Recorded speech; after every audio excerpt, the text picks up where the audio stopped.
Three, two, one, let's go!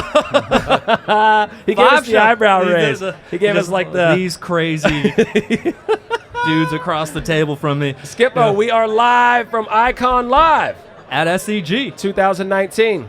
We are disrupting annual. the industry. We're asking and praying that we can get better. We need to integrate. We need to elevate this industry. We need to drill better wells, spend less money, make more energy. How do we do it tomorrow? How do we do it? We talk to people like Keith Edwards. Keith, thank you so much for joining us on this show. And we just we want your perspective, or we want to understand your perspective of it today. And to do that, academia, some young professional, and then to where you are today, and then we'll get into your presentation. All right. Well, I'm gonna skip ahead here to the first slide. Okay. Because it really introduces me. There we go. So what are those? You know, I started my career working for a company called GMA, and we did forward modeling. And after working there about 7 years, I went out consulting. Okay. And after I made a little money, I went out and I bought myself some seismic inversion software. And they came on disc 1 and disc 2, 5 1/4-inch floppies. This is from Hampson Russell Software, circa 1991. Wow. This ran in DOS. So then it allowed me to do both forward modeling and backwards modeling. And inversion is just a better sounding word for backwards modeling. Yeah. Right. So I've been going back and forth ever since. Wow. Wow. Okay. So you are increasing the resolution of the tools we have to visualize the subsurface.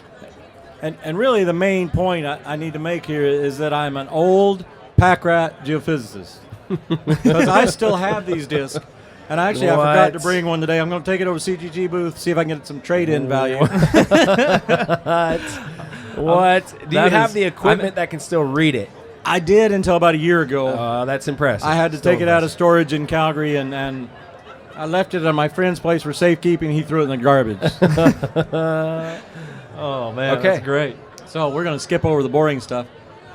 So I now work for the Quaid Oil Company, doing the same thing, doing inversion, doing AVO work, reservoir characterization in general. And we have a very special case. We have a sequence of salt and basically non-salt. And in that zone, we have a lot of overpressure. It's a drilling hazard, and it's also a potential reservoir. What basin are you working in primarily? Or is that It's all of Kuwait. The geology is about the same. In particular, this zone is in the Ghatnia Basin. Okay. And the Ghatnia, these salts and stuff are equivalent to the Arab in Saudi Arabia. Okay. They don't have the salt. They have carbonates. Interesting. Wow. So these are all Mesozoic in age salts. Jurassic. Jurassic, okay. This is actually the top of the Jurassic. So the top anhydrite you see there on the right is the Hith Formation, which is just above it is Cretaceous, McCool, and then we're into the Jurassic. So this is very top of the Jurassic. Is it the integrity of the seal that the salt makes that allows it to be overpressured? Why is it so overpressured? I don't know. It's got to be Next seal question. integrity. I'm going with seal integrity. There's You got a some big salt body. I think what happens is there's some self-sourcing, and it has nowhere to go. Right. And this is one theory, because if we'll take a little diversion here. If you look over to I can't get my pointer working, but there's a gamma ray there. Yep. And the limestone actually has high gamma ray. The highest gamma ray is limestone. What's in the lime that's And making so the gamma there's some reads? algal mats and stuff. There's some organic matter there. Interesting. So that could be a part of the cool. self-sourcing. Probably kerogen in there somewhere. So the actual self-sourcing idea means that it's just going to build up gas and hydrocarbon until it fracks the rock itself, and then it leaks off. That's right. So we're going to help it relieve its pressure. That's what we're doing. We're just going to poke it and help it out a little bit. We actually drilled a well recently with 19 ppg mud, and they still had inflow. Still had inflow. Whoa, that's scary. Yeah. I would not sit on that well. I'm out. So hey, when we get there, I'm going to be as far away as possible. Yeah. Good luck, driller. So I'm going to rant and rave a little bit at the beginning of my talk about inversion in general. Okay. And then we're going to talk about this zone. We're going to really fit for purpose inversion. Okay. And we want to predict these layers, and we want to increase drilling safety. We also want to predict these as potential reservoirs.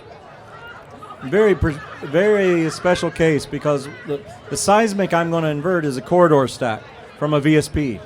It was acquired when we set casing just at this point at the top.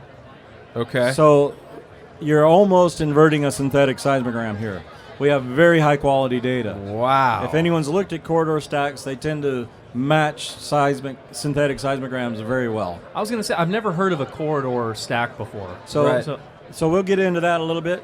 All right. Since you haven't heard about it, I'm gonna talk about this stuff a little later on with pictures. So we'll skip over this text. I like pictures. I like pretty colors too. Yeah. Wedge model thing that was part of Icon's literature really made the concept hit home to me, and that is if we have these traces at the bottom left here, Okay. and if we know we're dealing with only 2 impedances, and we say invert this seismic with only 2 impedances and do it with as few reflection coefficients as possible, you can actually solve this. And that's what JIFI does, really. This model on the right is a similar simultaneous inversion. Okay. And if you calculate a synthetic from that, it would match this data just perfectly, as would this. Either one of these, I don't know which one was used really to calculate this data. But if I know something about my geology, and if I know something like only use 2 impedances, then let's incorporate that into my answer. As a matter of fact, we cannot get resolution beyond the seismic resolution in our inversion from the seismic. Right. If we want to get better resolution in our answer, we have to give it more information. Right. Get some logs. It's in not there. coming from the seismic. Right. Exactly. Very interesting. So here, I'm just driving that point home. Here is in blue is a synthetic calculated from the full bandwidth sonic log, or impedance log. And over on the right, we have a filtered impedance log. It's filtered back to 60 hertz. Calculated synthetic from that. Okay? They're the same synthetic. Okay. For all intents and purposes, those are identical. So you can't go backwards anymore. You can't go from this trace to this high frequency. Wow. Those frequencies have been lost. That's right. Yeah, we they're didn't gone. capture them. So all you can do is get to this point. And so let's start thinking about inversion now as how do we get from a band-limited log to a full bandwidth log. So here's an example of a bunch of different inversions on this data. Okay. So the first one shows the result from the joint impedance and phasing inversion. We have model-based inversion, sparse spike inversion, sparse spike maximum likelihood, and just a simple band-limited colored inversion, and then compare that with a filtered impedance log. But kind of touching back on that point. A lot of these inversion algorithms use a mathematical term, Right. but they're really trying to embed a geological concept. Right. So when you say, I want to use sparse spike, what are you really saying?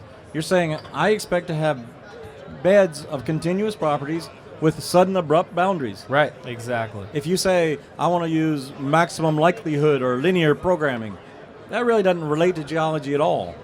So when we think of constraints, we don't want to say, okay, I think this particular method is the best inversion method. It just works better all the time. Yeah. What we need to do is think of the constraints for each case and use Okay. fit-for-purpose constraints. Okay. Well, we got to wrap this one up. And are you giving a presentation this week? Giving a presentation tomorrow, 3:55. Where? And the AVO seismic inversion case Sweet. histories Sweet. session. Yeah. Okay. Well, your perspective on this and your ability to break down what we're actually doing with the end product of an inversion and what data we have to actually make that. Figuring out what geologic concepts you're actually Right. plugging into that inversion model. And Taking it back to geology for sure was fascinating. And Keith, thank you so much for your time. And let's do it again. Thank you so Yeah. much. yeah, we'll do a more drawn out free one fun. for sure. For sure. And we are.